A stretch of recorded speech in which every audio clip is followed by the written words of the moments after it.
Glória a Jesus. Eu quero cumprimentar a igreja com a paz do Senhor mais uma vez. Por gentileza, abra sua Bíblia em Zacarias, no capítulo de número 3. Glória a Deus. Zacarias, capítulo de número 3. E nós vamos ler alguns versículos. Enquanto você abre a sua Bíblia, eu quero agradecer a Deus por essa oportunidade ímpar de estar aqui com você, né? É uma oportunidade que não tem par com ela. Ela está sozinha, singularizada, né? Não vai ter outra quinta-feira igual a essa. Vai ter outra quinta-feira, mas não igual a essa. A outra quinta-feira vai ser outra quinta-feira. Obrigado. E eu agradeço a Deus por essa oportunidade que o Senhor nos dá de nós estarmos aqui na noite desse dia para nós meditarmos na palavra de Deus. Você sabe que nós estamos no estudo sobre Zacarias. Zacarias é um dos profetas menores e ele é profeta que faz par junto com Ageu. Ageu e Zacarias foram profetas durante o mesmo período. Uma diferença bastante interessante, a gente falou isso na semana passada. Ageu estava no final da sua vida e Zacarias no início dela. Zacarias era um jovem profeta e Ageu era um velho profeta. E eles se entrelaçam nesse trabalho profético de levar aquele povo, durante aquela etapa da vida, uma palavra que trouxesse a eles esperança para esse novo aspecto da vida que eles estavam para viver agora, que era o retorno do exílio, né? Israel passou por 70 anos exilado por conta de culpa deles mesmos, e agora eles estavam retornando porque Deus tinha tirado sobre eles o castigo daquele tempo. E era um tempo de bastante expectativa e expectação, né? Expectativa pelo que ia acontecer e expectação pelo que estava acontecendo. Sabe a diferença, não? Expectação é que você vê o que está acontecendo igual de você e você está assim, aqui vai vir disso aqui que está aqui comigo. Mas expectativa é aquilo que você espera ainda para frente, ainda no futuro. Então era expectativa para o futuro, mas expectação sobre as coisas que estavam em volta deles. E a palavra de Deus vem através desses dois homens de Deus que trouxe bastante segurança para eles nesse período. Era um período difícil, eles precisavam de segurança, né? Quando a gente está passando por transição, eu não sei se alguém está passando por alguma transição, mas se alguém está passando, quando a gente está passando por transições, é necessário nós termos palavra de segurança, né? Porque as inseguranças é o que causam a maioria das nossas más decisões. E no fato da gente não estar seguro sobre o que nós acreditamos ou sobre para onde nós estamos indo é que nós tomamos más decisões. Porque as emoções entram por causa da insegurança e aí você acaba tomando uma decisão emocionada. Alguém certa vez disse, e eu concordo com ele, isso só antes da gente entrar no texto aí. Alguém certa vez disse, e eu concordo com ele, nunca tome uma decisão importante na sua vida quando você estiver feliz ou quando você estiver triste. Nunca tome decisões. Nem quando você estiver muito feliz, nem quando você estiver muito triste. Espere você se acalmar daquele momento emocional para que você tome decisões. E se você toma uma decisão muito feliz, você toma uma decisão ruim. Estava feliz, estava animado aqui lá, e depois você, meu Deus, o que eu fiz e tal, comprei esse carro, não devia ter comprado, porque você estava feliz, que você achou o carro, e o carro estava bonito, e o preço que estava mostrando para você estava bom, só que você não tinha dinheiro para pagar. E aí você foi lá e comprou o carro, né? E quando você está muito triste também, não, estou muito chateado com a vida, por isso, mas toma essa pedra preciosa aqui, você vai vender, vai ganhar muito dinheiro. Não, eu não quero mais nada também, não quero pedra preciosa, não quero mais nada, porque eu estou triste.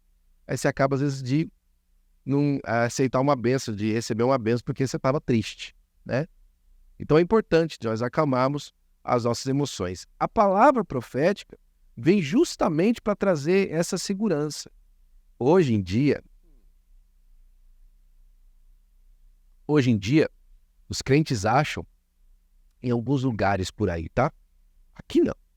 Mas em alguns lugares por aí, os crentes acham que a palavra profética é carícia de Deus no crente.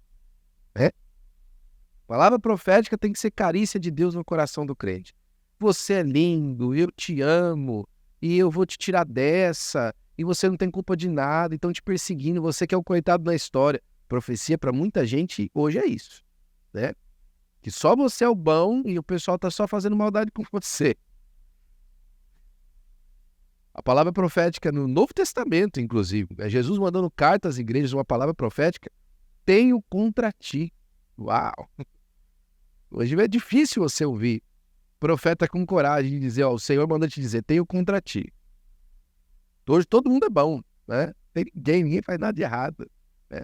pessoa está no adultério recebendo palavra profética. Meu filho, eu vejo a solidão do seu coração. Não, que isso? Por conta de que nós deturpamos o que é a profecia. A profecia não são carícias divinas no coração do homem. A profecia é palavra de segurança para que a igreja possa caminhar na verdade. Em nome de Jesus. Amém? Amém. Hoje é culto de ensino, tá? Zacarias capítulo 3, versículo 8 e 9. Diz assim a minha Bíblia e a sua também. Você não está falando isso, é que a gente está no lugar errado. Ouve, pois, Josué, sumo sacerdote, tu e os teus companheiros que assentavam diante de ti, porque são homens de prestígio. Eis que eu vos farei vir o meu servo em renovo, porque eis aqui a pedra que pus diante de Josué. Sobre esta pedra única estão 7 olhos. Eis que eu lavrarei a sua escultura, diz o Senhor dos Exércitos, e tirarei a iniquidade dessa terra em um dia só, ou em um só dia. Amém. Glória a Deus. O propósito de Zacarias é escrever o seu livro para falar mais sobre o futuro dos judeus e de Jerusalém, né? As visões anteriores que a gente viu na semana passada previam que Deus está a ponto de perturbar o descanso das nações e finalmente agir em benefício de Jerusalém. Os inimigos de Judá serão derribados, a Sião se tornará a habitação do Senhor. No entanto, para que essas profecias se cumpram, tem que haver uma transformação moral e espiritual do povo. Nas visões que o profeta anunciou até agora, Deus falou sobre a reconstrução, sobre retornar a sua glória e sobre reunir as nações. A partir de agora, nós vamos começar a olhar em direção introspectiva àquelas pessoas. Porque é o seguinte, Deus quer fazer coisas extraordinárias no nosso meio? Sim. Sim. Isso é óbvio? Na maioria das vezes é. O pastor Jó tem uma frase, eu gosto de repetir ela, cada 2 vezes que eu prego, pelo menos umas 15 eu sinto ela, né? Se você está vindo na terra piscando os seus olhos, é porque de alguma maneira Deus está investindo a sua vida na salvação dos perdidos. E eu gostaria que você lembrasse disso, que é uma coisa que o seu pastor sempre fala para você. Não existe motivação maior para viver do que senão para dar testemunho de Jesus. Qualquer outro propósito de vida é menor do que esse. Tem muita gente que está vivendo a vida para ser um grande ator de cinema, para ser um grande empreendedor de negócios, para ganhar muito dinheiro, para deixar uma herança. Todas essas coisas, em algum ponto, elas podem ser até positivas. Mas a maior incursão positiva que o homem pode ter, alguma procura que ele faz na sua vida de maneira positiva, é apresentar Jesus às pessoas. Em qualquer tipo de coisa que ele faz. Eu conheci extraordinários evangelistas que eram construtores, ou então gente que trabalhava na manutenção. E encontrei péssimos evangelistas, pastores. Porque um entende o seu propósito na vida e o outro está atrás do púlpito fazendo com que simplesmente o ministério, entre aspas, né, dele, pessoal, avance. Eu gosto dessa questão do ministério pessoal, só um rápido parênteses. Eu acho interessante, todos nós temos um ministério pessoal. Mas o ministério pessoal não é um ministério personal. O que eu quero dizer com isso? Não é a respeito da sua personalidade o ministério. O ministério pessoal parte de você para aqueles que você alcança. Mas não é um ministério personal. Não é para que você construa a si mesmo. Mas é para que através de você outras pessoas sejam construídas. Ontem eu falava com os nossos jovens, junto com a irmã Clara, e falava para eles, né, da expectativa extraordinária que eu tenho sobre a vida dos nossos jovens. Eles são poucos nossos adolescentes, né? Agora nós temos 4 adolescentes na nossa igreja e alguns jovens, né, que estão aqui com a gente, que participam com a gente. E são poucos, na verdade, eles são poucos. Mas eu lembro que a história mais extraordinária da humanidade começou com 11 pescadores. Né? Por que não pode começar com os nossos poucos adolescentes? Por que eles não podem fazer algo extraordinário com a dele? Não é verdade? Eu tenho certeza absoluta disso. Agora, é difícil você fazer as pessoas em, às vezes, uma posição tão aquém das grandes potências do mundo, né?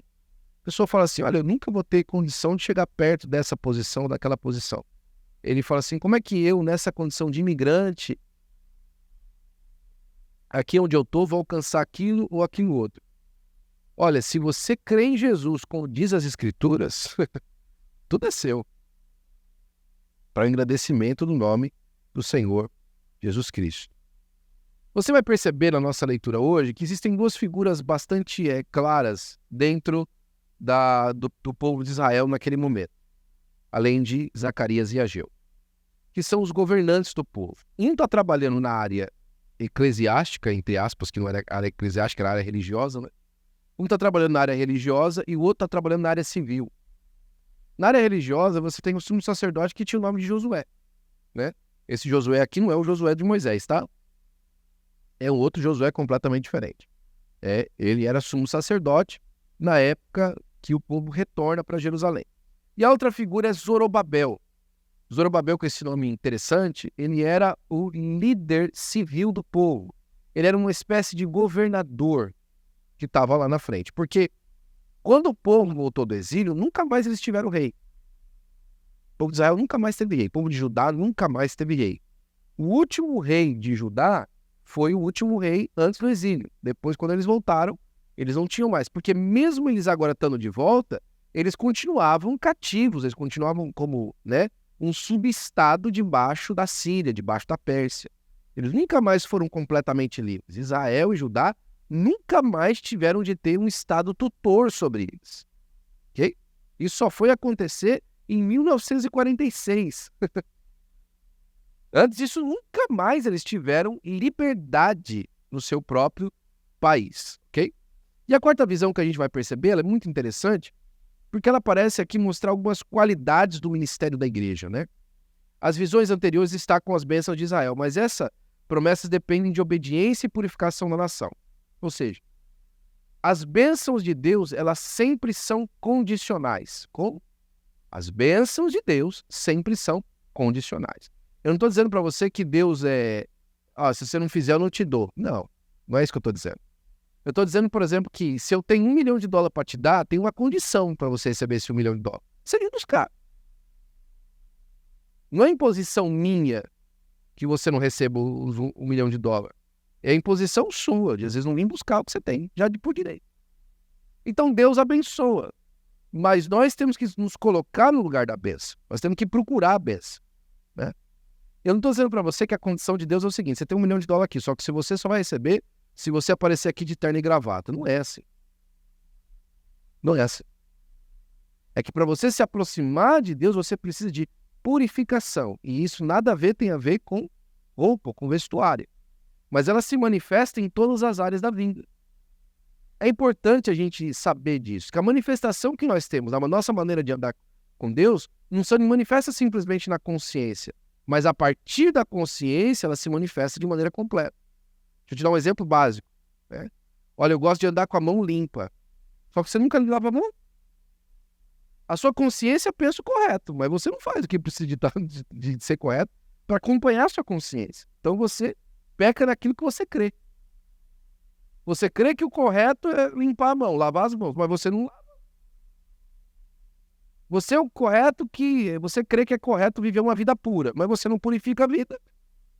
Como é que faz? Você crê que o correto é falar dessa maneira, mas você não fala. Tem pessoa que fala assim, olha, eu acho errado falar palavrão, mas vive falando palavrão. Eu acho errado sentir inveja, mas vive com inveja no coração. Eu acho errado brigar com as pessoas, mas vive brigando com todo mundo. Então, aquilo que você crê no coração, mediante aquilo que a palavra de Deus diz, você tem que acompanhar. Não adianta você falar assim, ó, é assim que tem que ser, mas eu não consigo, então não adiantou nada, ué. Aqui agora, o nosso texto vai dizer o seguinte, que essa quarta visão estava trazendo a purificação de Israel, porque Deus quer fazer. Deus quer ver a gente abençoado. Deus quer ver a gente receber. Deus quer que a gente esteja no lugar da bênção, mas tantas vezes nós impedimos, né?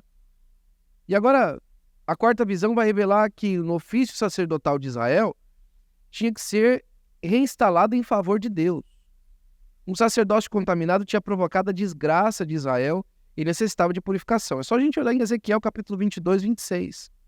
A imagem que causava ciúme em Deus que estava dentro do templo. Deus falou para Ezequiel, Ezequiel, faz um buraco aí no muro, isso em visão. Ezequiel fez um buraco no muro, aquele olha lá para dentro, o pessoal estava fazendo adoração a outra entidade dentro do templo. Quer dizer, eles vinham para a igreja, em vez de entregar um culto para Deus, traziam uma flor para ir manjar. É absurdo, não é? É isso que eles estavam fazendo. É isso que estavam fazendo. Agora, não pasme que não tem gente que faz isso hoje, viu? Não para ir manjar. Ele não vem aqui buscar Deus, ele vem buscar mamão. Ele vem buscar abertura para que o dólar chegue. Ele vem buscar abertura para que a prosperidade pessoal dele seja alcançada. Ele passa o dia inteiro sacrificando os filhos a Moloque, e aí à noite ele vem buscar a bênção de Mamon. E chama os dois de Jesus. Explico para você. Moloque era o deus do fogo. E um dos sacrifícios que você fazia a Moloque era fazer seus filhos passar pelo fogo, para que você seja abençoado em prosperidade. Quantos hoje não queimam os filhos pela prosperidade? Queimam os filhos na frente da televisão, queimam os filhos na falta de atenção, queimam os filhos no cuidado relaxado com eles.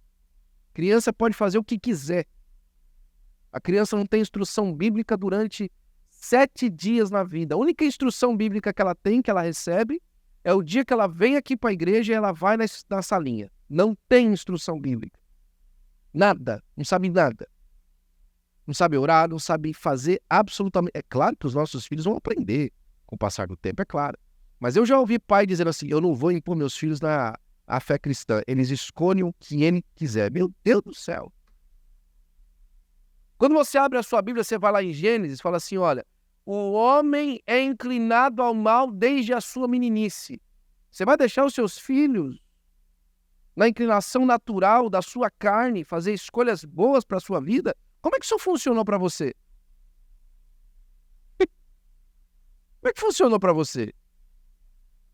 Na sua própria inclinação natural, como é que funcionou para você? Fala para mim.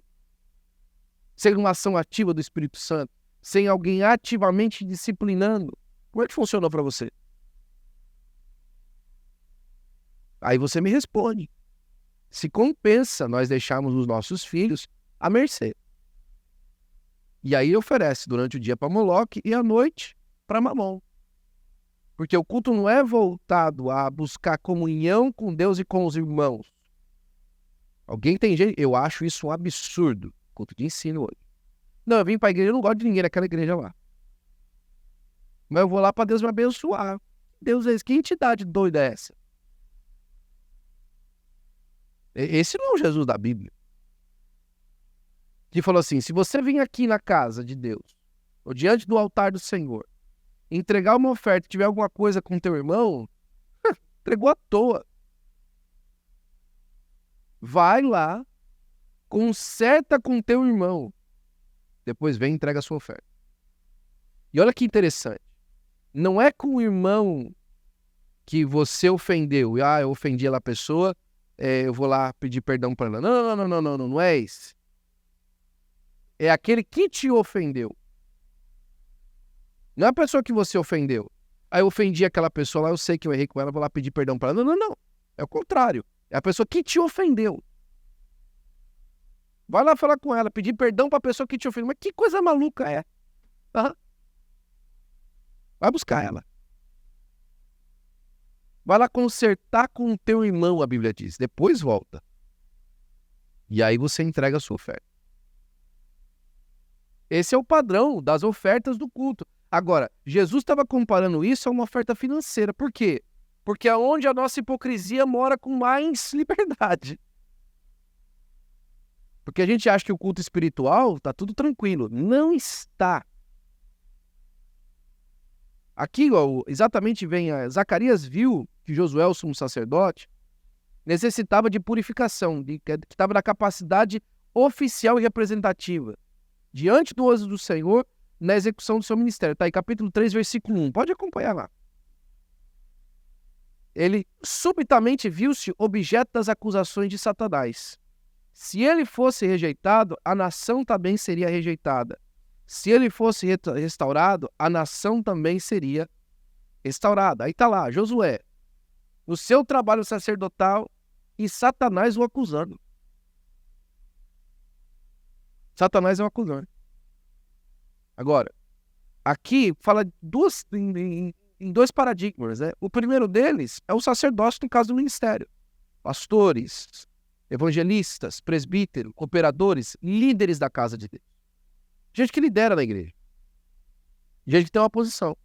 Que nessa liderança precisa ter uma postura elimada, guardada por Deus. Mas aqui também fala do sacerdócio da igreja. Sabe por que acontece essas coisas que acontecem aqui num estado como esse, na Califórnia, etc? Sabe por que acontece essas coisas aqui? E a gente vê que a gente fica, meu Deus do céu, o governo. Que governo que é? Eu falava isso muito para Ana um tempo atrás. Falava assim para ela, assim, alguém falava alguma coisa para ela, no trabalho e tal, trabalhava fora naquela época. E ela ficava às vezes abismada com as coisas que o pessoal fazia, né? Eu falava assim para ela, filha, você vai esperar alguma coisa diferente de ímpio? Como é que você vai esperar alguma coisa boa de ímpio? Não, os ímpios têm que andar direito. Não tem que andar de ímpio, vai andar igual ímpio. Se a pessoa é ímpia, ela vai andar igual ímpio. Não tem condição. Não tem. Você tem que esperar de que diferente de quem? Da igreja. Agora, a igreja abandona a santificação, a boa conduta, a sua fé sincera. Espera o que vai acontecer, o que com a sociedade? A igreja hoje é o sacerdócio, oferecendo ao mundo, o povo sacerdotal, a nação santa, o povo sacerdotal, o povo adquirido, né? Sacerdotes e reis o Senhor nos fez. O Novo Testamento é vasto nessa expressão. Sacerdócio real. É vasto. Nós somos os sacerdotes. Nós estamos na posição de autoridade. Estamos cumprindo o nosso ministério de maneira errada. O que você acha que vai acontecer com a cidade em volta da gente? Como é que você acha que vai acontecer com a cidade? Você acha que a cidade vai melhorar? Você acha que ela vai se levantar? Eu gosto de fazer para você a referência do Salmo 128. Bendito é o varão que anda nos caminhos do Senhor e confia nele, pois a sua esposa será como videiras ao redor da sua casa, seus filhos como plantas de oliveira ao redor da sua mesa. Esse homem, tudo que ele vai fazer, ele vai prosperar. Ele vai ver os filhos dos seus filhos e a paz em Jerusalém. Olha só, um homem dedicado ao Senhor, que chama a sua família a andar com Deus, consegue ver na próxima geração a bênção e as suas gerações influenciar uma cidade inteira. Começa pequeno, mas o final é extraordinário para a glória do nome do Senhor Jesus Cristo. E a gente vai chegar lá nisso também.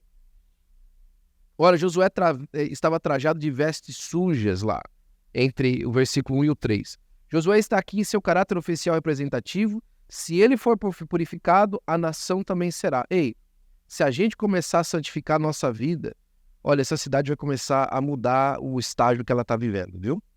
Se a gente começar a andar mais perto do Senhor e começar a ser mais crente em nome de Jesus, pastor, que isso? Nós estamos aqui, todo mundo mais crente. Há limite para ser mais crente? Há limite para ser mais crente? Ou será que a gente não pode fazer uma introspecção hoje e falar assim, olha, eu preciso melhorar, viu? Será que a gente olha para dentro de nós e fala assim, nah, tá tudo ok, eu tô joião. Melhor que isso aqui só no céu, Jesus. Será que desculpa, eu não posso falar isso para mim. Eu não tenho condição de falar isso para mim. Ele tá joião, acabou, ó. Wilson, nada de braçada. Eu não tenho condição de falar isso para mim. Eu preciso melhorar. Muito. E agora que Josué está se encontrando diante do Senhor, e se ele for rejeitado, toda a nação será. Mas se ele for restaurado, também o Senhor vai restaurar toda a nação. Josué estava no altar, mas com as vestes sujas. Estava diante do Senhor, mas a sua veste estava suja. A palavra aqui no hebraico é tsoim, que traduzida por suja significa a maneira mais contaminada que existia para um judeu. É como se ele tivesse coberto de excremento. na posição dele. Você já teve contato com um mendigo sujo? E você limpo? Porque você, não sei se você sabe disso, mas o odor, o fedor, né? O mau odor, você se acostuma com ele. Sabia disso? Você se acostuma com o odor. O seu corpo se adapta ao odor. Já você não sente mais o odor. Você sente o cheiro de outra coisa, mas aquele odor, o seu nariz, ele corta, você não sente cheiro. Então você vê a pessoa na rua, você está sentindo o cheiro dela a 10 metros de distância. Ela não está sentindo o cheiro dela. Ela não está sentindo que ela está fedida. Agora você imagina Josué nessa visão de Zacarias coberto de excremento. E ele está aparecendo diante de Deus assim. Como é que se aproxima de Deus desse jeito? Como é que você cumpre o seu propósito dessa maneira? Não tinha condição, né? Essa palavra suja aqui é o símbolo da culpa e da poluição do pecado. Josué estava no templo, no altar, orando pelo povo, mas as suas vestes estão sujas. O que você pode fazer numa condição dessa, né? Ele tinha algumas opções. Renunciar ao sacerdócio, falar, quer saber? Eu estou muito sujo, não dá para continuar, vou sair fora disso aqui. Abandonar a Deus, Deus não me aceita do jeito que eu sou. Eu vou embora. Deus não me aceita nesse meu jeito que eu sou. Eu quero ser aceito por Deus do jeito que eu sou. Deus te aceita do jeito que você é. Deus só não aceita você ficar do jeito que você está. E é justamente o ponto aqui, né? Vou deixar a igreja. Mas a pessoa chega pra gente e fala assim, pastor, eu não vou na igreja porque todo mundo fica me olhando, fica achando mal de mim. Gente do céu, o povo vem pra igreja pra adorar a Deus, não é pra ficar olhando você, não. Ninguém saiu de casa. Você sabe de uma coisa? Eu oro isso por muitos anos quando eu vou ministrar. De cada 10 vezes que eu prego, 15 eu oro a mesma oração. E a minha oração é a seguinte, Senhor, ninguém saiu de casa hoje pra me ouvir. Ninguém saiu de casa pra me ouvir hoje. Eu não vou nem colocar isso na minha mente como se isso fosse um chamariz para as pessoas. O pastor vai pregar hoje, vamos lá ouvir o pastor pregar.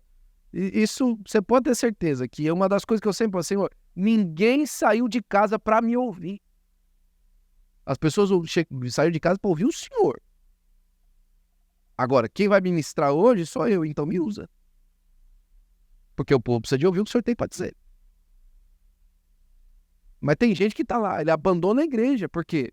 Porque tudo é uma perseguição pessoal. Ele não faz isso só no trabalho, ele só faz isso no trabalho, né? O trabalho ele não faz isso. Estão me perseguindo, meu chefe tá me perseguindo. Outro dia ele tá lá, precisa de ganhar dinheiro. Quando tem benefício, ele aguenta. E aí que dói, né? Ele não vê benefício na igreja. Abandonar Deus? Vou então guardar a fé? De maneira nenhuma. Eclesiastes capítulo 9, versículo 8. Em todo tempo sejam alvas as tuas vestes, e jamais falte o óleo sobre a tua cabeça. Até o turbante dele estava sujo. O turbante na cabeça de Josué significava a autoridade dele. O pecado lança o opróbrio, a vergonha, rouba a autoridade, tira a unção. Pastor Zé Wellington costuma falar assim, os pecados de estimação tiram o poder da oração. Aquele pecado recorrente tira a autoridade do crente. A autoridade contra demônio, a autoridade contra as hostes malignas, a autoridade dentro de casa. Isso é tão claro na palavra de Deus que Davi, por exemplo, depois que ele pecou com Batseba, olha o que aconteceu na casa dele com os filhos. Amnon foi morto por Absalão e ele não conseguiu fazer nada com o filho dele. Por quê? E a vergonha?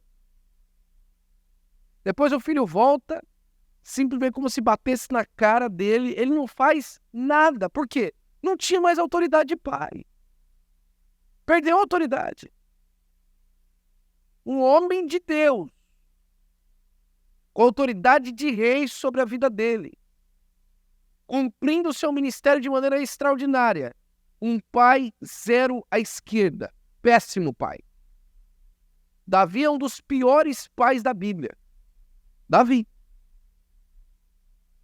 Porque pecou numa área que causou um rombo na sua autoridade dentro de casa. Não tinha autoridade. Um homem de guerra. Um varão valoroso diante do Senhor. Em casa.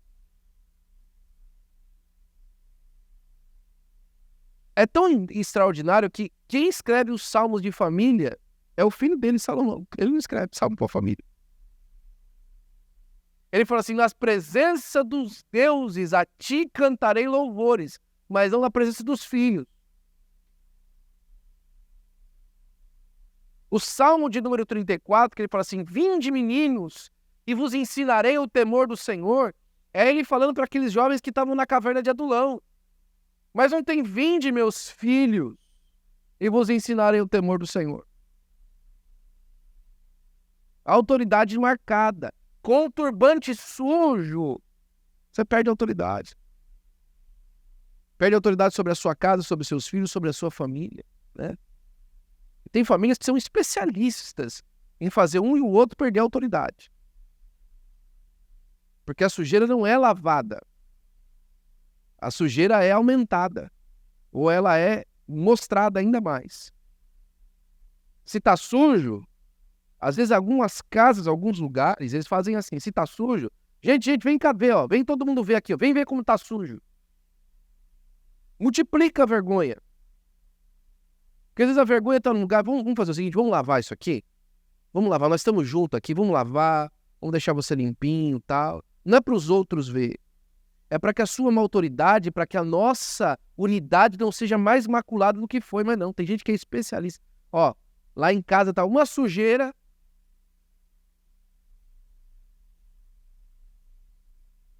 Só que quem estava mostrando isso? Satanás. Né? Satanás está tentando a pessoas de maior destaque. Ele está pegando o sumo sacerdote. E aqui, não veja apenas só a questão do pastor, mas ele está pegando as pessoas no destaque, nas posições onde elas estão. Por exemplo, sabe o que Satanás quer? Quer acabar com os nossos pais, com os homens de família, com os maridos da igreja. Satanás quer que cada vez mais a irmã sinta que o esposo da irmã é um zero à esquerda. Ele quer sujar o Josué. Ele quer que você fale assim: eu fiz besteira na minha vida, tá com esse homem. Ele quer que você ataque o seu marido. Em contrapartida, eu sempre falei isso para as irmãs casadas da igreja. Principalmente os jovens casais. Não queira você respeito dos seus filhos, minha irmã, se você não respeita o seu marido. Esqueça. Esqueça. Sempre orientei.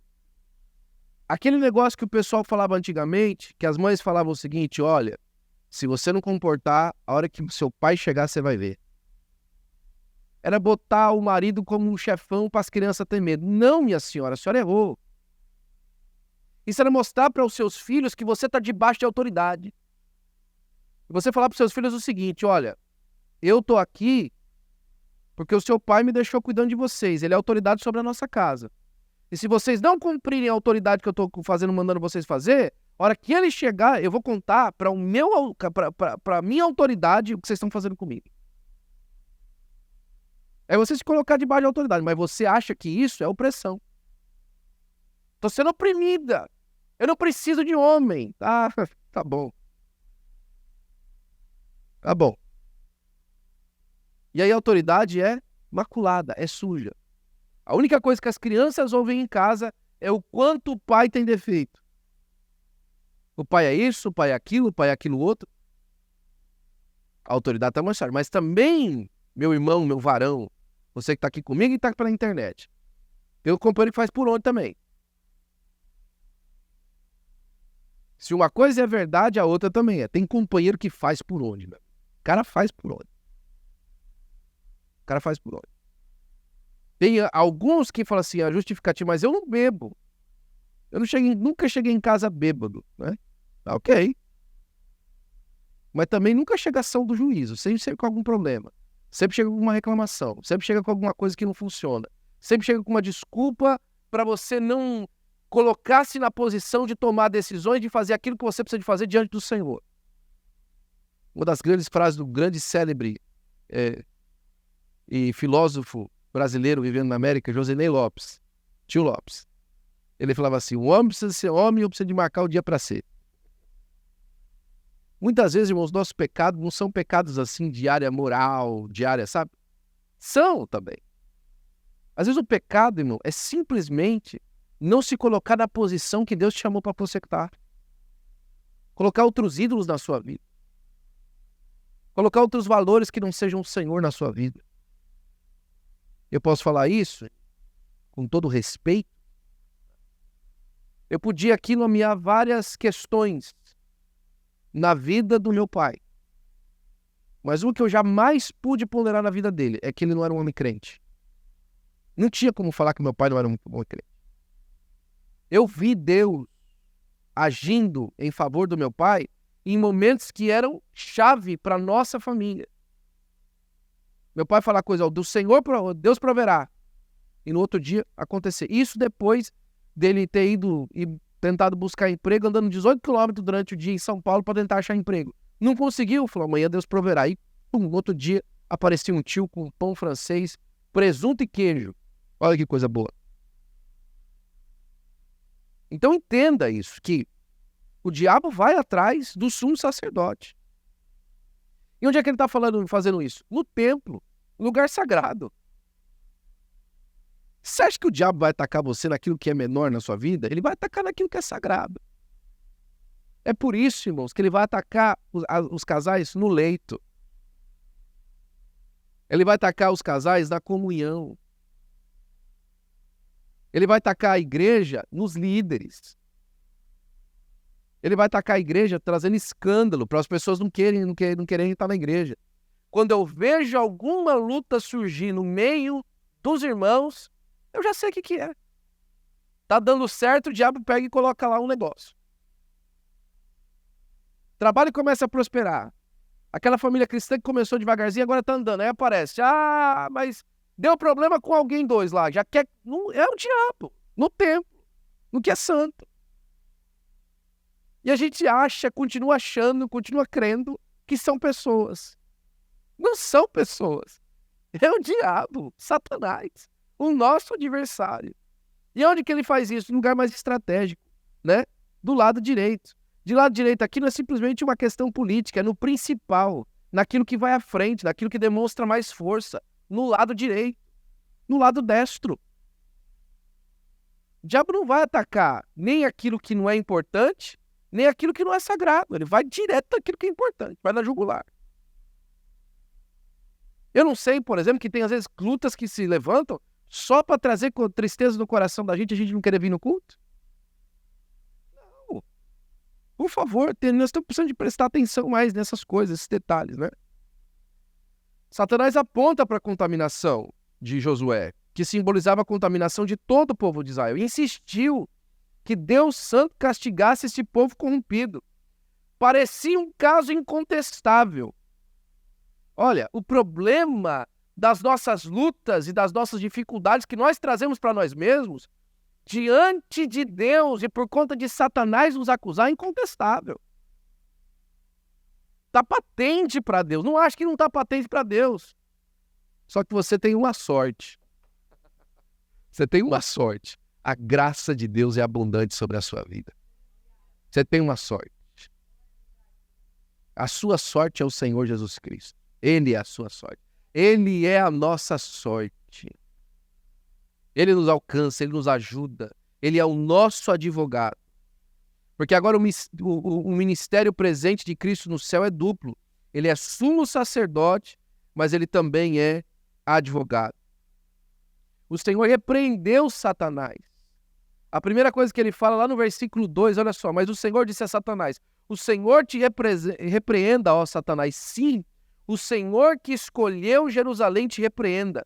E aponta para Josué, não é este um tição tirado do fogo? Ou seja, sabe por que ele está assim? Porque ele passou muito tempo no fogo, e o fogo foi causando com que a cinza ficasse incrustada nele. Sabe o que a gente vai fazer com ele? Nós não vamos jogar ele fora. Nós não vamos deixar ele agora porque ele ficou no meio do fogo e foi atacado pelas cinzas. Nós não vamos jogar ele fora. Sabe o que nós vamos fazer com ele? Nós vamos fazer o seguinte. Nós vamos tirar essas vestes sujas. Vamos tirar essa veste suja. Chegou tempo de você tirar essa veste suja, meu irmão. É a hora de você começar a se despir dessa sujeira. Deus sabe que essa condição foi causada por conta de muita luta, por conta de muito problema e por conta que você não era firme antes. Daqui a sua oportunidade de restaurar a sua firmeza em Deus. Tira essa roupa suja. Vamos começar a limpar a vida. Da sua oportunidade hoje. Chega. Chega de andar na sujeira. Chega de andar. Todo mundo já percebeu. Até Satanás está te acusando. Chega. Recebe agora o dom de Deus para você. Recebe a bênção de Deus. Deus está mandando os anjos descer com roupas novas para você. Se vista. Se vista de roupa nova. Se vista de roupa restaurada, de roupa limpa para a glória do nome do Senhor Jesus Cristo. Agora, perceba, né? Que uma vez que não havia escolhido por boas obras, como poderia condená-la pelas más? Porque a gente observa aqui que Josué não foi escolhido porque era bonzinho. Deus sabia das más obras de Josué. Então como é que vai fazer? Romanos 8:33 ajuda nós, gente, lá. Quem tentará acusação contra o escolhido é Deus quem o justifica. Quem os condenará é Cristo Jesus, quem morreu, ou antes, quem ressuscitou, o qual está à direita de Deus e também intercede por nós. Jesus está intercedendo por nós. A roupa limpa chegou para a glória do nome de Jesus. Os anjos que estão próximos foram orientados para que retirassem as vestes sujas de Josué e o vestissem de vestes limpas. Essa mudança foi anunciada pelo próprio anjo, né, com A maiúsculo, o anjo do Senhor, e agora estava preparado para desempenhar os seus deveres de sumo sacerdote. E em sinal de que a mitra do sacerdócio foi posta na sua cabeça. E aqui Zacarias fala, e eu disse, Deus falou, restaura Josué, põe veste nova. E aí Zacarias, deixa eu acompanhar, Jesus, eu vou falar uma coisa também. Troca o turbante da cabeça dele, põe uma mitra nova na cabeça dele. Sabe o que isso significa? Que é a ação dupla. A primeira, quem restaura a vida do pecado é Deus. Mas quem percebe que a autoridade foi restaurada é a igreja. Sabe o que eu quero dizer para você? Na sua família, quem está limpando as roupas daqueles em posição de autoridade dentro de casa é Deus. Mas quem vai reconhecer e vai indicar a nova autoridade é a esposa que vai começar a respeitar o marido. É os filhos que vão voltar a respeitar os pais. É o turbante voltando na cabeça. É a coisa sendo restaurada de novo em casa. É a coisa sendo colocada no lugar. Olha, eu não sei como é o costume lá com você, mas de vez em quando é bom pedir perdão um pro outro, viu? Em nome de Jesus. Você que está assistindo comigo aqui pela internet. Às vezes é hora de parar tudo e pedir perdão. E perdão de verdade. Não é perdão daquele jeito, não. Ó, escuta, tudo bem, você me disse aquilo, então desculpa. Porque aí eu agi... Não, isso não é perdão, não. Isso é desculpa. Sabe qual que é a diferença de perdão para desculpa? Desculpa é justificar a ofensa. Isso que é desculpa. Olha, tudo bem, eu fui demais, mas você também, né? Isso não é perdão. Perdão é assim, independente do que veio de lá para cá, independente do que foi dito, independente do que foi feito, me perdoa. Você não merece ofensa de mim. Você não merece uma palavra ríspida minha. Você não merece maldade do meu coração em direção a você. Você é minha esposa, você é meu marido, você é meu filho, você é meu pai, você é minha mãe. Me perdoa. E oferecer perdão sem querer de volta, mas eu preciso de ouvir perdão seu também. Ah, eu quero ver. Eu quero ver o demônio que vai conseguir resistir na hora que vocês começarem a andar se perdoando dentro de casa. Se perdoando na família. Se perdoando no meio dos irmãos. Eu quero ver o demônio que vai conseguir fazer alguma coisa contra você. A hora que você andar com um coração tão cheio de amor, que a ofensa agora já não te prejudica, porque o seu coração é um coração de perdoar. Jesus olhou para os seus algozes, pessoas que absolutamente queriam o mal dele, e falou assim: Pai, perdoa-lhes, porque não sabem o que fazem. E você tem certeza absoluta que a sua esposa quis te irritar. E você tem certeza absoluta que a única coisa que seu marido quer ver é a sua família destruída. Ah, por favor. Por favor. Continuando. Hoje é culto de ensino. E aí a gente vem um renovo. Sabe o que acontece? Agora o sacerdócio está restaurado. Agora a coisa voltou no lugar. Sabe o que Deus anuncia? Olha, vocês agora estão prontos para receber o renovo. E o renovo é uma pessoa. O renovo é uma pessoa. O renovo é o Senhor Jesus Cristo. O renovo é uma pessoa. É por isso, irmãos, que o Senhor Jesus Cristo, nosso Deus, habita no meio dos louvores do seu povo. É povo seu, e por isso que ele habita lá. É por isso que Deus está no meio de nós quando nós estamos andando conforme a sua palavra. Jesus disse assim: se vós estiverdes em mim e a minha palavra estiverdes em vós, o renovo, a transformação de vida, a verdade absoluta, a pessoa do nome do Senhor Jesus Cristo, o meu servo, o renovo. E ele chama também o renovo, além de renovo, ele chama de a pedra. A pedra com 7 olhos. Essa pedra aqui representa justamente essa pedra de alicerce que é o Senhor Jesus Cristo. Os 7 olhos representam os 7 Espíritos de Deus. Um deles é sabedoria, outro deles é a paz, é aquilo que completa a obra. Mas não completa a obra no final, Clara. Completa a obra a partir dele. Explica isso para mim. Ele não completa a obra no final, ele completa a obra a partir dele. Se você for ver, for analisar isso, quem estava muito isso pra gente era o pastor Itamar. Pastor Itamar, um beijo pro senhor, uma benção. O pastor Itamar sempre falava assim pra gente: um prédio não se constrói de baixo para cima, constrói-se de cima para baixo. Um prédio se constrói não de baixo para cima, de cima para baixo. O projeto do prédio, primeiro está todo pronto, do lado de cima até embaixo. Todos os cálculos para o peso, para ver se aguenta, depois você começa a construir de baixo para cima. O que eu quero dizer com isso? É que antes de você ver o prédio pronto, você tem que saber se o alicerce tem condição para a altura que ele vai ter. Por isso que Jesus é a pedra que completa o prédio, porque a partir dele você constrói qualquer edifício. Por isso que ele não é colocado em cima, ele é colocado embaixo. E quando ele é colocado embaixo, o prédio pode ter a altura que quiser. E sabe quem deu a altura desse prédio? Quem construiu esse prédio de cima para baixo?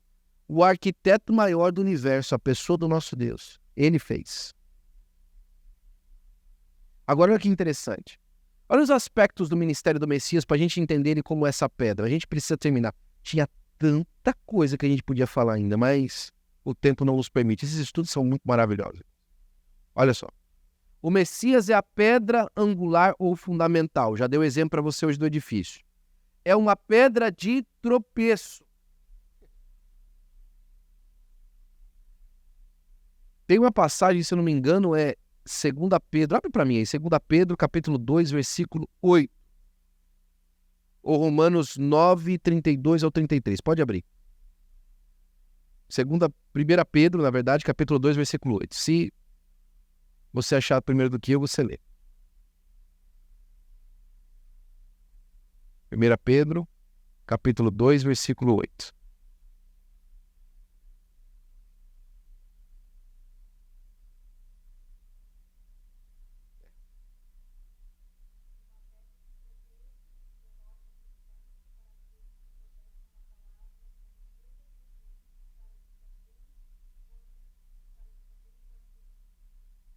Lê para mim, Romanos capítulo 9, versículo 32 e 33.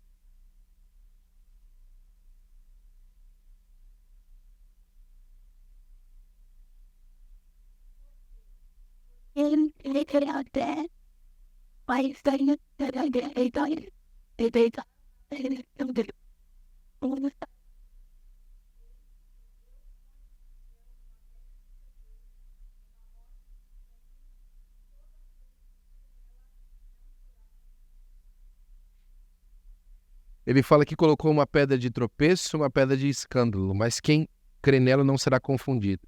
Em outra passagem, nosso Deus vai falar o seguinte, que a pedra que os edificadores rejeitaram, essa ele colocou por pedra de esquina. É pedra de tropeço ou pedra de esquina, uma coisa ou outra. Sabe o que significa? Ou você coloca Jesus como alicerce da sua vida, ou você não constrói mais nada. A pedra de esquina naquela época, na maioria das vezes, era uma rocha que já existia naquele terreno. Aquela rocha já estava ali naquele terreno, já estava lá. Já estava ali naquele terreno, ela já fazia parte daquele lugar. Então você usava aquela pedra que estava lá para começar a construir o templo, continuar construindo o edifício que você ia fazer. Só que tinha lugar que a pedra era tão grande, tão complicada, ou você usava a pedra para fazer, ou então o campo, aquele lugar que você ia construir, ficava sem condição de você construir nada. Porque a pedra atrapalhava. Jesus é assim. Ou você constrói a sua vida nele, ou então ele está lá no meio e você não consegue construir mais nada. Agora, sabe qual que é o problema? O problema é que Jesus, para nós, é muito bom para edificar quando as coisas são, entre aspas, benefícios que a gente aceita. Mas é quando a coisa que a gente não quer é um tropeço para a gente. A gente tropeça nele demais. Quando eu falo para você de bênção, de levantar, fazer coisas extraordinárias para Deus, você vibra, você dá glória a Deus. Mas quando eu falo para você de pedir perdão, não sai um aleluia. Mas quando eu falo para você que, em outras palavras, por favor, excuse my language, né? Uma vez eu falei isso, alguém me chamou atenção depois. Quando eu falo pra você tomar vergonha na cara, aí não. Aí é tropeço. Tropecei em Jesus. Quando eu falo pra você, se apruma, tropecei em Jesus. Não dá pra mim. Não deu. Pra mim não deu não, pastor. Pra mim ficou forte demais. Mas você quer ser bênção. Então, Jesus sempre tem essa relação com a gente. A gente quer edificar nele, mas quando ele mostra alguma coisa... Por quê? Porque quando a gente tropeça, ele se torna então o quê? Uma pedra rejeitada. Uma pedra rejeitada. Uma pedra que nós ferimos, tentando remover. Não fere ele. Vamos ver se a gente consegue bater bem na cabeça da pedra para ver se ela racha. Mas ele é a pedra angular. E quem edificar sobre ele não ficará confundido. Ele é a certeza para nós. Ele é aquele que dá certeza para a nossa vida. Ele é aquele que faz a palavra chegar no coração e falar assim para mim e para você. Eu preciso perdoar. Eu preciso pedir perdão. Eu preciso andar direito. Eu preciso consertar minha vida e eu vou fazer isso. A oportunidade de trocar de veste está aqui hoje. A oportunidade de ser restaurado da sua autoridade também está chegando depois das vestes novas. Mas e aí? Nós vamos aceitar o renovo, colocando a pedra de esquina para esse novo tempo de construir a nossa vida nele? O tempo já foi embora e é uma pena, porque Zacarias capítulo 4 vai falar da remoção dos pecados de Israel em um só dia. E ainda a questão do castiçal de fogo. Castiçal de azeite, né? Desculpa. O castiçal de azeite. Mas eu quero terminar com uma citação que está lá embaixo. Jesus, o seu renovo, ele vai transformar a nossa vida de dentro para fora. Para que nós possamos entrar na sua glória e no céu. As visões tiveram como propósito encorajar os exilados que haviam retornado e recobrarem o ânimo para construir o templo. Deus mostrou a esses judeus empobrecidos que ele tinha zelo por Jerusalém e que a cidade seria ampla e próspera e que as nações opressoras seriam julgadas. Deus mostrou que o sucesso da reconstrução do templo da cidade não seria resultado da capacidade humana, mas do poder do Espírito Santo. Agora, Deus mostra que a maior glória da cidade e do templo não estava no passado, mas no futuro. A reconstrução seria apenas um emblema do verdadeiro templo que seria construído pelo Messias. Um templo feito não de pedras ou de embelezado por mármore e bronze, mas um templo de pedras vivas, verdadeira habitação de Deus, verdadeira habitação do Espírito Santo, esse templo que é eu e você. Nós vamos morar com Deus um dia, meus irmãos. E nós vamos lembrar que foi nessas simples reuniões que Deus moldou a nossa vida para que nós tivéssemos condição de receber o perdão do Senhor Jesus Cristo e ir morar no céu. E através dessas reuniões, nós estamos sendo capacitados por Deus para levar não só a nossa família para o céu, mas todos quantos assim o Senhor, nosso Deus, chamar em nome de Jesus. Amém? Fique de pé, por gentileza, eu quero fazer uma oração por você.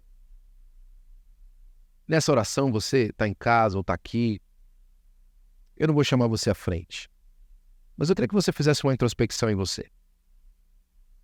E você soubesse que Deus está te olhando. Os céus estão observando você. O Espírito Santo de Deus está observando você. E Satanás já pediu também várias vezes a sua cabeça. Satanás não está muito afim de você prosperar, não. Ele não está feliz com você, não. Quanto mais longe de Deus você ficar, mais feliz ele fica. A felicidade dele é ver sua destruição. Mas o Senhor está dizendo para você hoje, tome essa palavra em nome de Jesus. Eu estou colocando em você vestes novas. Eu estou tirando a sujeira do pecado que te trouxe até agora, que está te atrapalhando. E eu estou colocando em você vestes novas. Mas a partir de hoje, use a nova oportunidade para restaurar a autoridade de Deus na sua casa, na sua família, em um lugar onde você congrega. Se você congrega aqui comigo, saiba que pela veste nova, Deus vai restaurar o seu ministério para a glória do nome do Senhor Jesus Cristo. As promessas de Deus vão se cumprir e você vai receber o renovo de Deus na sua vida para a glória do nome de Jesus. Pai, nós te damos graças, Senhor, pela bondade do teu coração, ó Deus, de recebemos a tua palavra, Senhor. Senhor Pai, obrigado, ó Deus, pela que o Senhor nos faz, ó Senhor, lembrar, Senhor Pai, e receber na nossa vida. Que nós possamos ser levantados pelo Senhor, Pai, restaurados pelo Senhor, para alcançar, Senhor, as tuas promessas em nome de Jesus. Senhor, Pai, limpa o nosso coração, limpa a nossa vida, Pai, nos levanta.